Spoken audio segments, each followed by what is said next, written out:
Om Swastiastu pemirsa Bali TV dimanapun Anda berada, kembali saya Nyoman Winata, redaktur pelaksana harian Bali Pos menjumpai Anda dalam Bali Pos Talk. Kali ini saya akan mewawancarai salah satu nominator peraih Kanada Award atau Kanada Nugraha, yaitu Ibu Niwayan Purnami Rusadi. Beliau adalah pemilik founder dari Bi Jamur, sebuah usaha yang bergerak di bidang tentunya jamur ya. Nah, kita akan mencoba untuk mengulik karena prestasi beliau ini sudah sangat bisa sampai ke luar negeri. Tentu menarik untuk kita pas bagaimana Ibu Purnami juga Bu Wayan, kalau panggilannya sebenarnya Bu Emi ya, panggilannya Bu Emi sebenarnya ini yang menginspirasi juga menyebarkan semangat berwirausahanya. Kita sapa dulu narasumber kita, Om Swastiastu. Om Swastiastu, Pak. Kenapa kita sehat ya? Sehat, Tenggara, Tetap semangat ya. Iya, betul. Oke, kita mungkin mulainya dari awal mula, menggeluti jamur. Ini jamur tiram ya sebenarnya? Iya, betul, jamur tiram. Kenapa tertarik dengan pengembangan jamur tiram? Awalnya Nike memang dari Karang Taruna, Pak. Jadi waktu di tahun 2009 Tiang diberikan kesempatan dan kepercayaan oleh teman-teman untuk sebagai ketua Karang Taruna di Desa Peguyangan Kaje. Jadi waktu Nike kami diberikan kesempatan untuk pelatihan dari pemerintah Kota Denpasar, dan Pak Wali Kota juga Nike langsung ada pelatihan budidaya lele, jamur, anggrek juga, dan beberapa pelatihan yang lain gitu. Nah, karena memang basic Tiang kuliah waktu Nike di Fakultas Pertanian, Ring Udayana, jadi Tiang dan teman-teman memilih untuk budidaya jamur niki untuk diseriuskan gitu. Itu tahun 2009 mulai ya berarti ya? Iya, di Karang Taruna Nike 2009. Kalau untuk di rumah niki sekitar tahun 2012. Tahun 2012 ya. Jadi memang karena ada, tapi kalau dilihat waktu itu apakah memang secara bisnis katakanlah begitu, jamur ini sedang bagus-bagusnya atau seperti apa sebenarnya waktu itu? Sebenarnya kalau dilihat waktu Nike nggak terlalu banyak, Pak, yang budidaya jamur, dan belum terlalu banyak orang juga yang tahu untuk manfaat mengkonsumsi jamur Nike. Pengolahan jamur kayak jamur crispy Nike juga belum banyak, belum wenten malah waktu Nike. Jadi lucunya waktu di awal-awal Tiang menjualkan ke orang-orang sekitar di sini, Pak, di warung-warung. Nah, mungkin karena waktu Nike karena kenal, jadi mau diambil, cuma setelah 1 minggu nikah karena laku, jadi di stop gitu. Nah, akhirnya Tiang di kampus Nike yang Tiang sasar para dosen-dosen Tiang yang memang ya sudah lebih tahulah manfaat jamur gitu. Jadi waktu Nike Tiang mungkin dikenal seorang dosen Nike bukan namanya Emi, tapi Nike yang mahasiswa jualan jamur. Jamur ya? Ya, jadi dari sana terus sempat juga kita ikut 2012 Nike Wirausaha Muda Denpasar. Jadi salah satunya Nike dewan jurinya adalah pemilik swalayan yang terbesar di Bali waktu Nike. Itu juga yang menawarkan kita untuk menjual jamur Nike ke swalayan Nike seluruh Bali waktu Nike kita suplai, Pak. Gitu. Karena waktu itu mungkin orang masih takut juga sama makan jamur ya? Iya, betul, betul. Takut keracunan dan segala macam ya? Kalau dibilang masa Baliatan lengah Niki narwong gitu. Kan aneh-aneh juga pendapatnya. Nah, akhirnya kemudian berkembang ke katakanlah secara bisnisnya butuh waktu berapa lama sebenarnya Bu Emi? Katakanlah bisa survive, bisa ini menghidupi dan menghidupkan gitu lah katakan. Iya, betul. Kalau Tiang lihat Niki kan kebetulan kemarin juga pas di studi Tiang ngambil penelitian tentang jamur, Pak, di Kota Denpasar. Niki sebenarnya jamur, petani jamur Niki tumbuh banyak, tapi juga tidak sedikit yang gulung tikar seperti Niki, Pak. Gagal ya? Gagal dalam artian puniki, karena jamur itu kan salah satu komoditas pertanian yang kalau minimal punya 1000 backlog aja, Niki backlog namanya bibit Niki, kita rata-rata bisa panen sekitar 2 kilo per hari dalam 3 bulan. Niki sudah Tiang survei untuk penelitian kemarin untuk ukuran di Kota Denpasar. Karena kalau daerahnya semakin rendah suhunya, itu lebih banyak lagi hasil panennya. Cuma emang kualitas jamurnya agak beda. Kalau kita Denpasar bagus sih kualitasnya, Pak, karena memang tidak terlalu basah dan tidak terlalu kering, jadi lebih awet gitu. Nah, jadi bedanya dengan komoditas lain, anggap kalau kita sekarang punya sayur kangkung misalnya, Pak. Kangkung Niki kan kita tumbuhkan, setelah itu panen sekalian jual habis. Nah, kalau jamur Niki dalam 1000 backlog Niki dia tumbuhnya hasil panennya fluktuatif, Pak.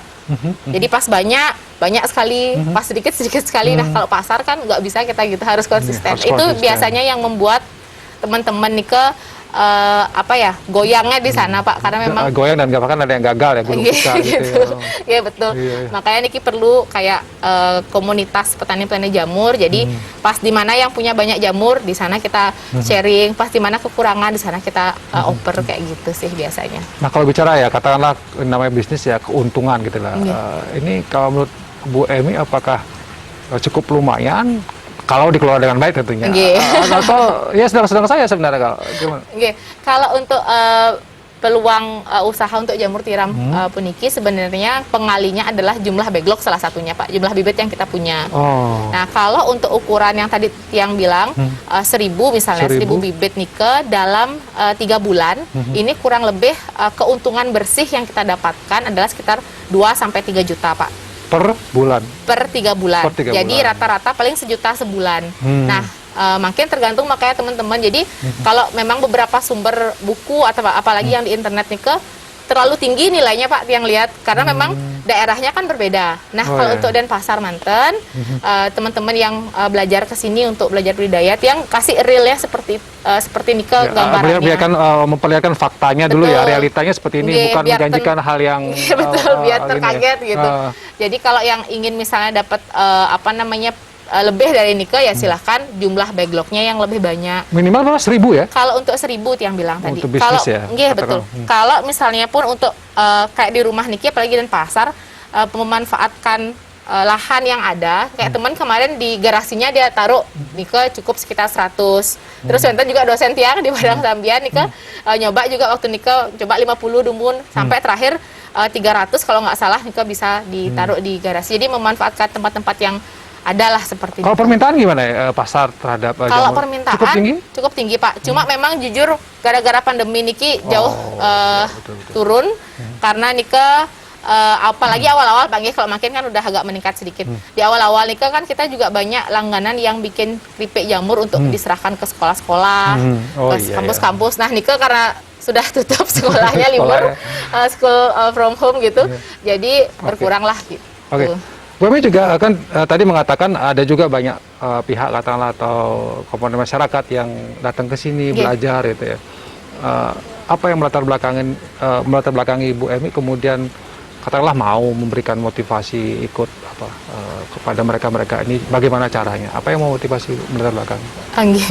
Jadi sebenarnya Nike dari teman-teman sih duluan Pak. Jadi mereka tanya, Mi, kalau mau belajar jamur ke rumah bisa? Oh ya, boleh gitu. Jadi yang awalnya 1-2 orang, mereka kan tanya berapa biayanya? Wah, kalau sama temen, udah belajar aja datang gitu.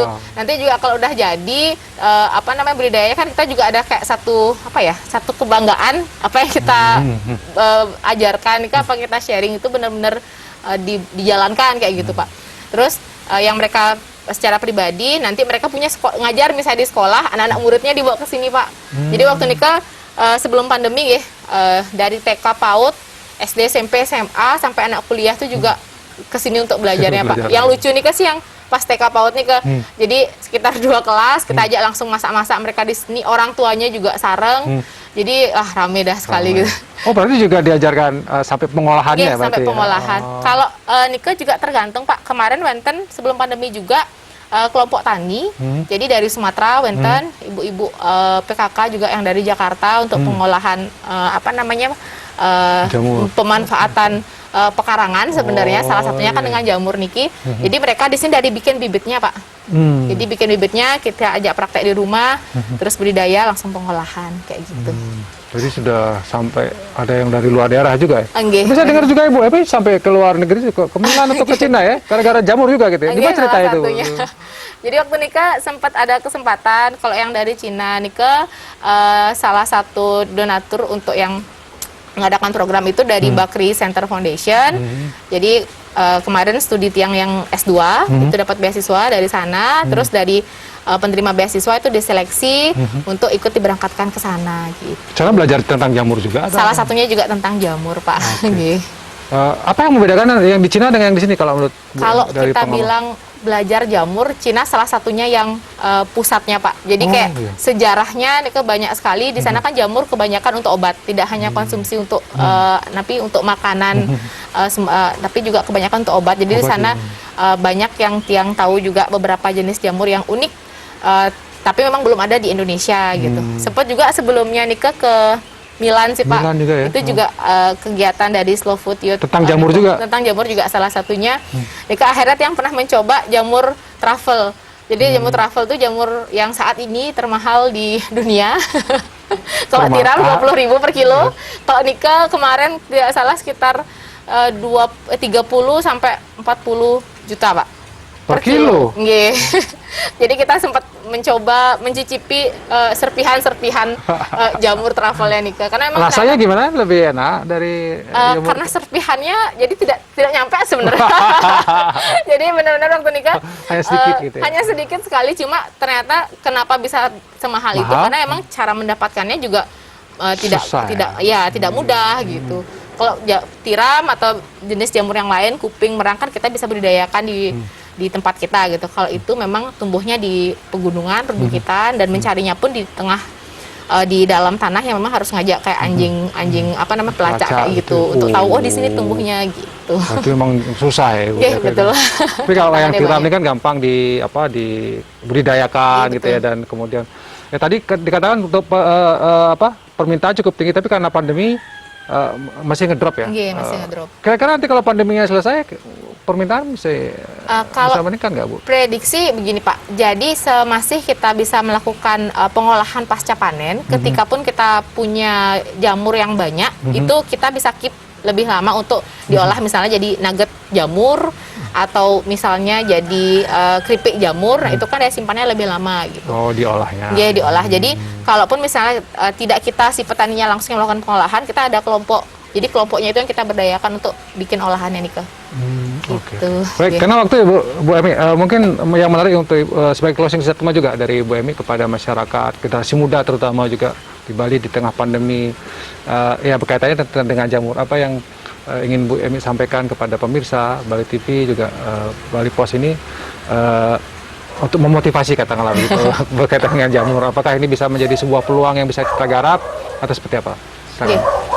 Kalau untuk motivasi sendiri, kita bilang untuk budidaya jamur sebenarnya bisa menjadi salah satu alternatif ya bagi kita generasi muda, karena pertanian itu tidak semata-mata perlu lahan yang luas gitu, tapi dengan keterbatasan lahan yang kita miliki sekarang, kita bisa mencari ide apa nih yang bisa kita lakukan. Jadi intinya sebagai generasi muda itu kita harus kreatif dan inovatif, menginovasi apa yang sudah ada dan apa yang bisa kita kembangkan dengan keberadaan kita sekarang. Jadi seperti itu Pak. Dan yang paling penting yang saya lihat sekarang adalah ketika misalnya baik itu dari pemerintah ataupun dari swasta memberikan model atau semacam pelatihan ataupun misalnya kompetisi yang memberikan kita hibah untuk berwirausaha, nah manfaatkanlah itu dengan sebaik-baiknya, karena jangan sampai nanti ada pelatihan pulang kita nggak apa ya udah masuk kanan keluar kiri seperti ini Pak.